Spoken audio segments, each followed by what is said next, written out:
Vamos dar prosseguimento à nossa disciplina Psicopatologia 1, Transtornos Mentais e de Comportamento. Então, em primeiro lugar, vamos abordar os chamados transtornos neuróticos.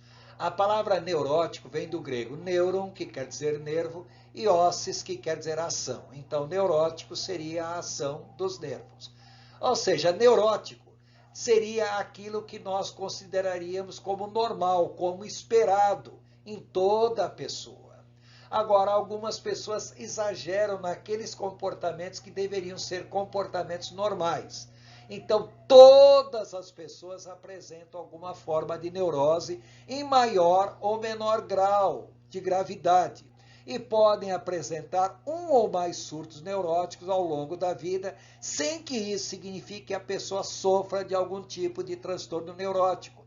É apenas algo esporádico, apenas algo sazonal.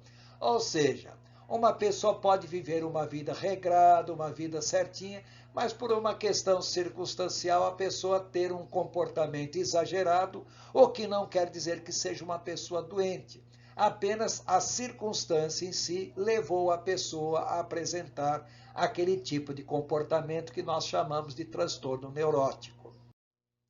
Entre os chamados transtornos neuróticos, primeiramente temos que destacar a reação a estresse grave e transtornos de ajustamento ou adaptação.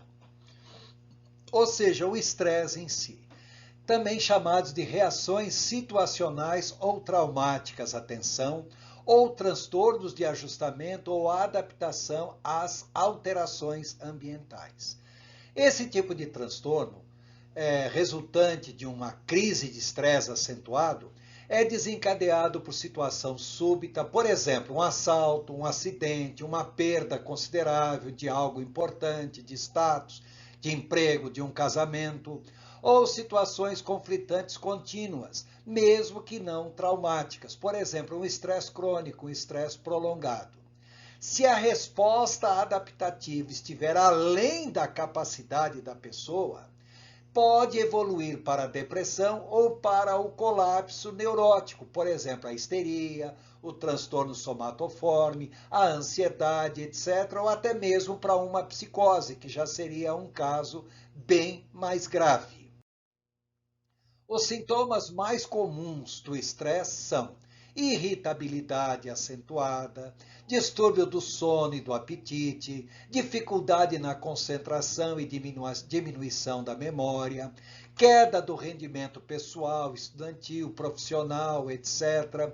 Preocupação exagerada com relação a situações triviais, qualquer coisinha que acontece é o suficiente para desestruturar a pessoa, aquela sensação permanente de impotência, de incapacidade, e temos que destacar também a perda da libido e impotência sexual. A pessoa perde interesse sexual e, mesmo que não perca interesse, pode apresentar casos recorrentes de impotência, de vaginismo, de frieza e assim por diante. Temos ainda que destacar que o estresse pode levar a pessoa a transtornos ansiosos os mais diversos. Entre os transtornos ansiosos, primeiramente vamos destacar o chamado transtorno de ansiedade generalizada, mais conhecido por TAC. Ele é desencadeado, por exemplo, por aborrecimentos e sofrimentos prolongados, por perdas significativas, um casamento, um ente querido, status, falta de adaptação a novas condições de vida. Por exemplo, a pessoa muda de local, muda de serviço, muda de ambiente e, de repente, a pessoa não consegue se adaptar a essa nova condição, a esse novo ambiente em si. E a pessoa poderá apresentar ansiedade generalizada.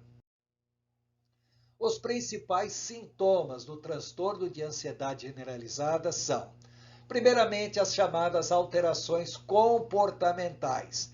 Por exemplo, tendência a não se preocupar mais consigo mesmo, desleixo no seu cuidado pessoal, na sua higiene, comportamento modificado em função das características ligadas à personalidade.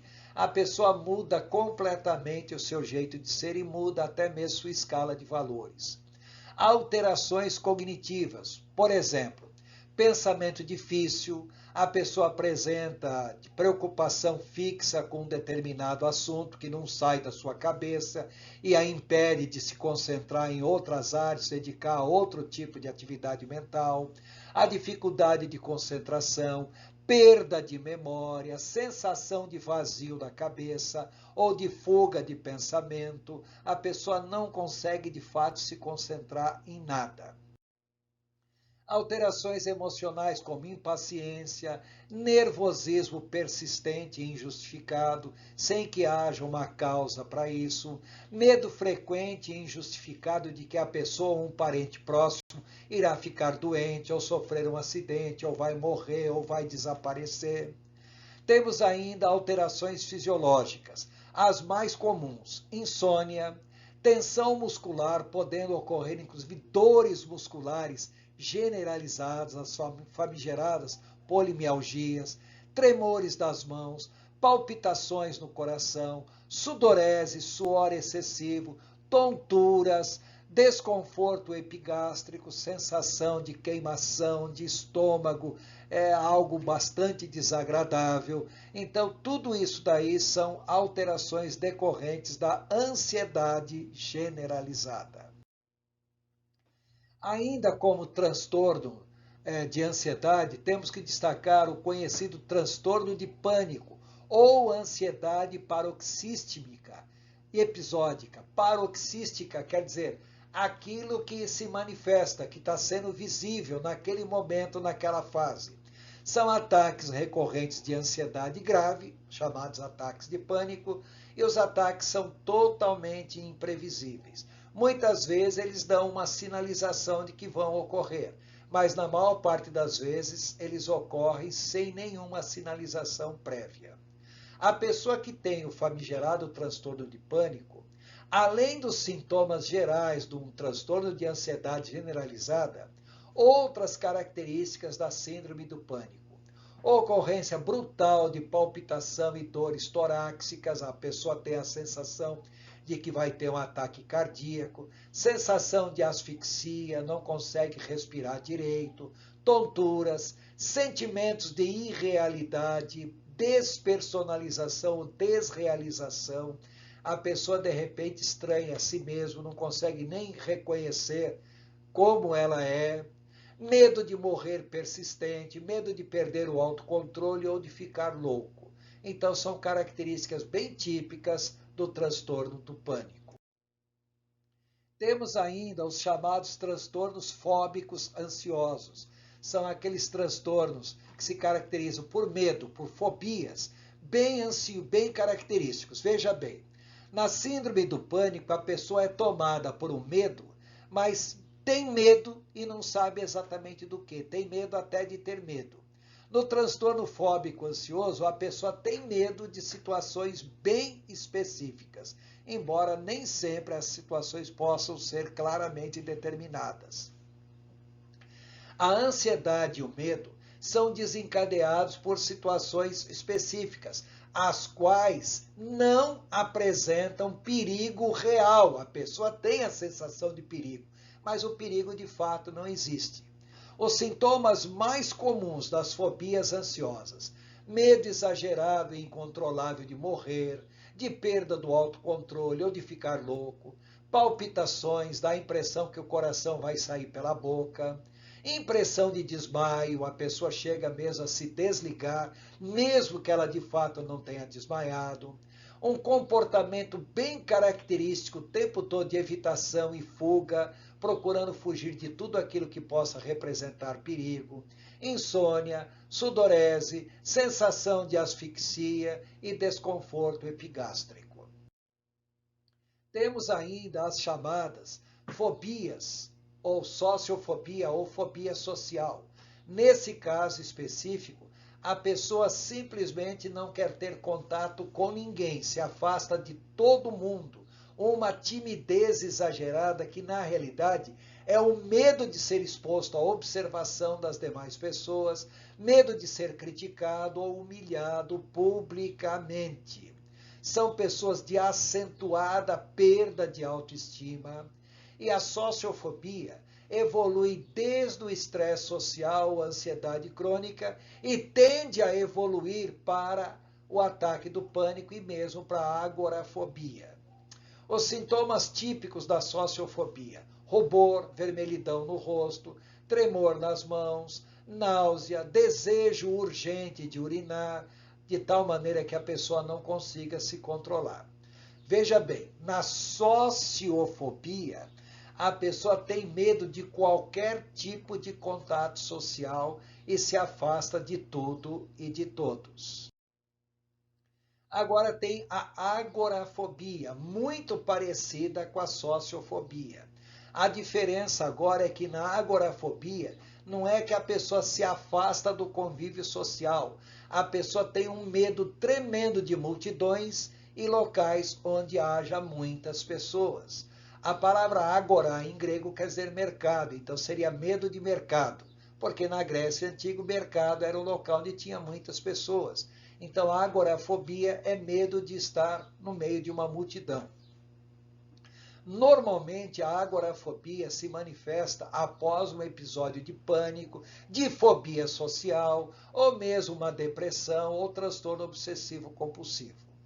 Agora, devido ao comportamento de evitação constante, é comum para a pessoa portadora de agorafobia não apresentar ansiedade generalizada, mas quando a evitação não é possível, a ansiedade os leva ao comportamento de fuga de qualquer maneira. Para a pessoa, o que interessa é fugir da presença de todo mundo.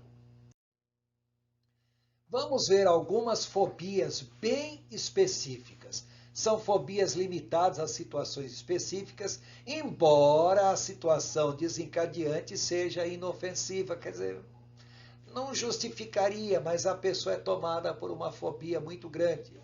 As fobias específicas podem evoluir rapidamente para o pânico, para a sociofobia e para a agorafobia, que nós acabamos de mencionar. Por exemplo, fobias específicas mais comuns. Acrofobia. Lembrar que a palavra phobos quer dizer medo, acro quer dizer lugar alto. Então, medo de altura, medo de lugares altos. Claustrofobia. Claustro quer dizer lugar fechado. Então, medo de lugar fechado. Por exemplo, medo de elevador, medo de entrar num quarto ou numa sala e alguém fechar a porta. Criptofobia. Medo de lugares e espaços pequenos, como é o caso também do elevador, de lugares bem apertados. Hematofobia, medo de sangue ou ferimentos. Só o fato da pessoa ver uma transfusão de sangue, ela pode desmaiar.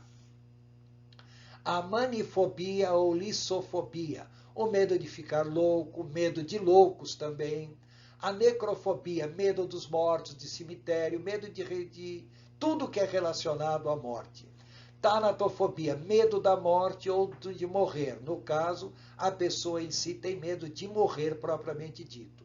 E temos ainda a zoofobia, que é medo de animais, em especial de cobras, ratos, aranhas, insetos, cães, gatos e assim por diante.